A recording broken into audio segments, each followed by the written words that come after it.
Good morning mga kapatid sa isla. So alhamdulillah,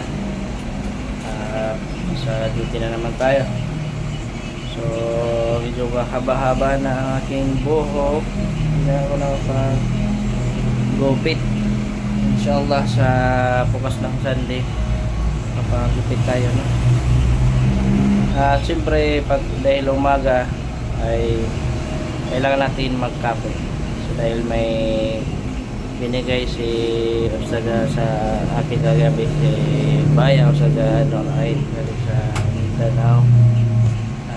Dala niya na dudol, kaya ngayon ay ating pares sa kape ay dudol.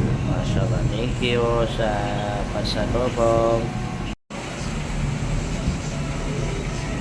So yan, ayan, amig pala, sorry. So amig pala yung pares natin mga kapatid.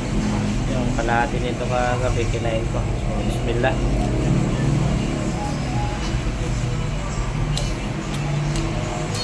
Sarap.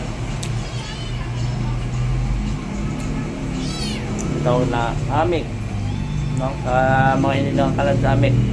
Ano to? Bigas, tapos ano ginawa doon? Yung giniling. Ano kung giniling ba sa Tagalog? Basta bigas siya, tapos giniling, ayan, niluto. Sarap. Amig sa Tagalog, di ba sa Tagalog eh. Sabihin amig, para sa mga marano lang yung amig eh.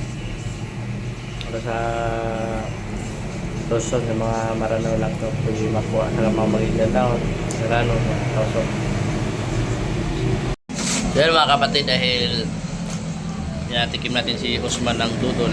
Ngayon ay tatanungin natin siya kung ano yung lasa ng dudol. Kasi first time niya tumikim ng dudol eh. Wala naging Muslim. Ano ba rin? Anong lasa ng... Malinamnam, masarap. Ha? Masarap. Anong ano? Higit pa yung lasa sa matamis na bao. Malinamnam. Yun yung lasa. Pero first time mo tumikim ng dudol. Malinamnam. First time. First time, napakasarap. Yan ang dudol.